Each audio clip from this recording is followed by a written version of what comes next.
You're listening to the Optimize Your Life podcast with Dr. Sharon Grossman, episode number 33. Welcome to the Optimize Your Life podcast with me, Dr. Sharon Grossman. As a psychologist, success coach, and emotional intelligence expert, I've spent the past 2 decades optimizing the mindsets of my clients. And now, you too get to optimize not only your mind, but your entire life. Join me.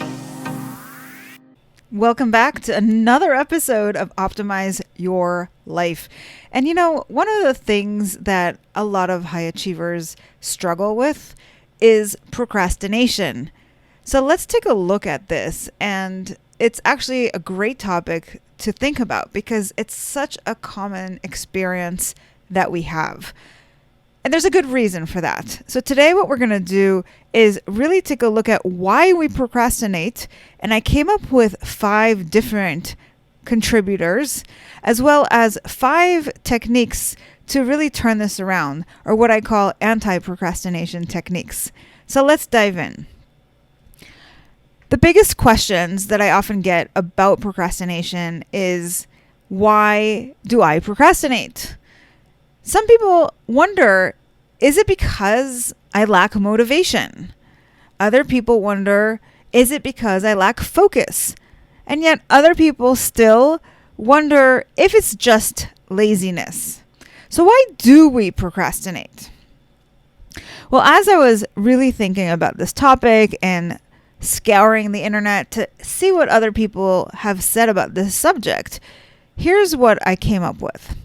The first reason that you might find yourself putting things off and not really getting to them in the time that you're quote unquote supposed to is that there's some sort of emotional distress. It could be that there's a fear of failure. Now this makes sense because if you think about doing the task and you really lack that belief in your ability to do it well, you're going to start worrying about the outcome and maybe what other people will think and what are the ramifications if I screw this up. So just having that sort of emotional state and all of these worried thoughts can really derail you. And so it's natural for you to want to avoid that behavior. We're kind of hardwired to avoid what we perceive to be threats. And if your brain is interpreting your situation as a potential threat, it's going to want to procrastinate or avoid it altogether. A second reason why we procrastinate is because we're perfectionists. So are you somebody who has that perfectionistic tendency where you tend to see things very black or white? Do you see things as either perfect or total garbage? We sometimes think of this when we look at elite athletes. They are going for gold. But sometimes if their performance isn't doing well, as we recently saw at the Olympics, then their tendency is to want to just flee sometimes. It can be really emotionally taxing to have such high standards and really feel out of control when on a certain day, even though you've had so much preparation, you're not performing as well as you would like. So ask yourself, is it really necessary for me to have such high standards? With such high standards, am I setting myself up for failure because I expect too much? And the truth of the matter is you already know that perfection is unattainable. So why do we keep striving for it? That's a really big question. And one of the things that I've found, at least with my clients, is that there's often this internal driver that is their belief about themselves. Usually it is linked to this belief that I am not enough. So when you see yourself as inadequate, that doesn't really sit very well with you. And the tendency then is to prove yourself wrong so that you feel better about yourself. And that's where you start to set these high standards to really show that you can do great things. But when you set yourself up with unrealistic expectations and then you can't actually achieve them, it's a trap. Because then what happens is you feel badly about yourself. And then the cycle begins all over again because it reconfirms your belief that you are not enough. A third reason why you might be procrastinating is because you are just mentally exhausted. This is a symptom of burnout that we often see. And obviously, when you are mentally exhausted, you cannot focus for very long periods of time. You may not even have the right attitude or mindset to get work done. The next reason why you might be struggling with procrastination is because you're human. And we humans have this idea that we really crave short-term gratification. And oftentimes, it's at the expense of long-term gain. This is related to that concept of grit. And if you're not familiar with this concept, there's a great book by Angela Duckworth. And she talks about the people who achieve the most are the people that have the most grit. And she gives an actual definition of this concept. And much of what is included in the definition is the effort that you put in and the perseverance that you stick with, regardless of how difficult and how challenging and how little enjoyment you get out of the task, because you're focused on the long-term gain. Speaking of Angela Duckworth, I just saw her this morning at a conference that I'm attending here in Salt Lake City. And I have to say, I've read her book in the past, and her concepts are amazing, and the research that she's done is incredible, and she has given such a contribution to the field of psychology, and she really helps people with productivity and so forth. So if you haven't read the book, I will leave the link to it in the show notes. And finally, a major reason why you might be also procrastinating is because of distraction.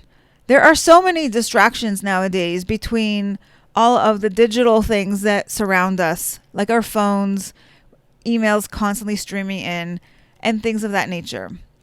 And it's so easy for us, especially when we're mentally exhausted, especially when we have all these concepts in our mind of like, I deserve to take a break because I've worked so hard. And I'm not saying that you shouldn't take breaks, but sometimes we're not really intentional and we're reactive, and then we get lost. We kind of go down this rabbit hole, and it's a total distraction. So let's talk about if you fall into one of those 5 categories of having some sort of emotional distress, perfectionism, mental exhaustion due to burnout, short-term gratification, or distraction. Let's talk about some anti-procrastination techniques that can really help turn this around for you. We want to start with perfectionism. So as we said, perfectionism is when you have this black and white way of thinking about things. It's either great or it's garbage. And this might be a very long struggle for you to overcome, because it's not just about shifting out of that thought, like I'm going to snap my fingers, I'm going to stop thinking this way.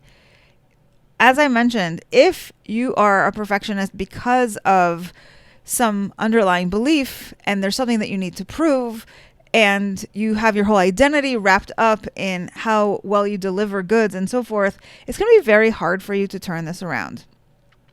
So if this is part of your struggle, I want to invite you to reach out to me, because this is something that could be easily helped with brain priming. And if you're not familiar with that concept, you can listen to some earlier podcasts. And I also have some resources that I can share with you if you check out the show notes. Ultimately, you want to focus in on shifting out of that belief that is driving your behavior. So if you believe that you are inadequate and that is what's driving you to be so hardcore and to expect such perfection, you got to soften up. And the way to do that is A, with intention, and B, by really reprogramming those beliefs. The next thing that can help with procrastination is focusing on your future self. So rather than falling prey to that instant gratification, really think about, where do I want to be in a week, in a month, in a year? If you don't have goals, then what are you showing up for? The idea in work is not to just come in and clock out. You need to have something that you're focused on that is a future project. It is something that I do now that's going to give me some sort of reward in the future. I need to achieve something, and I need to know exactly what I'm going for so that I can focus my efforts on it and make progress towards that. And then I have to think about, why am I even focused on this goal? Because of where it's going to take me. So think about what version of yourself you want to create and how this goal ties into that. And the more you get really focused on that, the clearer you're going to be, the more easily you will be able to stick with whatever it is you need to do today in order to make progress towards that future self. Now, sometimes we get caught up in the weeds. We think about all the things we have to do. Yes, I have this goal, but there's just so much to do, and I become overwhelmed, and then I don't want to do it, so I procrastinate. If that's you, then listen up. Sometimes we need to obviously create the goals and then break them down and have little tasks that we need to do in order to make progress. That makes sense. But you also have to circle back and remind yourself, why am I doing this task? So always bring it back to the goal. So it's important to kind of go in both directions. You want to create the goal and then break it down into the tasks that you need to focus on and be very clear about what I need to accomplish today in order to make progress towards my goal. But then also remind yourself, this is the goal. And when I do this, I take myself one step closer to that goal. And the more you're able to map out the steps that are going to complete your goal, the clearer you're going to get that the thing that you're doing today actually is making progress. And that feels really good. And then you get that really awesome feeling when you're accomplishing something that's going to motivate you to stick with the task. Now, if you're somebody who really has a hard time with letting go of that instant gratification, there is still something more that you can do. You can set yourself up an immediate reward for having completed whatever tasks you need to do that are going to allow you to make progress. So it doesn't have to be just one kind of thing. Make a list of all the different rewards that might be. It can be something completely intangible, like maybe I give myself a mental health day where I just take a day off, or even like a 5-minute mental health break. Maybe I give myself a stretch break, or I take myself for a walk on the beach. There's so many things that you can do that feel really good to you.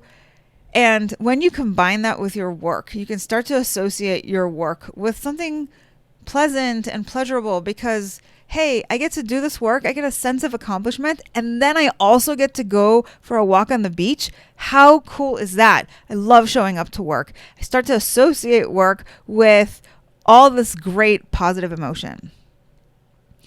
And finally, perhaps the most challenging is managing your emotions. Now, what this comes down to is emotional intelligence, right? And so few of us are actually trained in this because it's not taught in schools. And that's very unfortunate. And that's why I really encourage people to educate themselves, because this is shown to be the most important skill in the workplace and for life satisfaction. So if you want to learn more about how to manage your emotions, then I really highly recommend that you take some time to study it. Now, I'm not just going to leave you with these tips and have you figure it all out for yourself.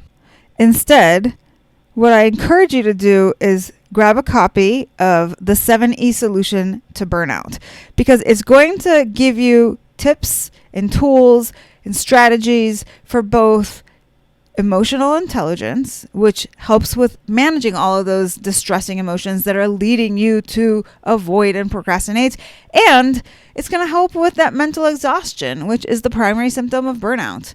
So I'll leave the link to the book, or you can go to 7esolution.com to check it out. And I will see you next week. And hopefully between now and then, you get your work done. Thanks for listening to the Optimize Your Life podcast. If you loved what you heard, join my Tribe to Thrive. It's a free community where you'll receive daily tips and weekly trainings to optimize your life. Go to drsharongrossman.com to sign up. I'll see you on the inside.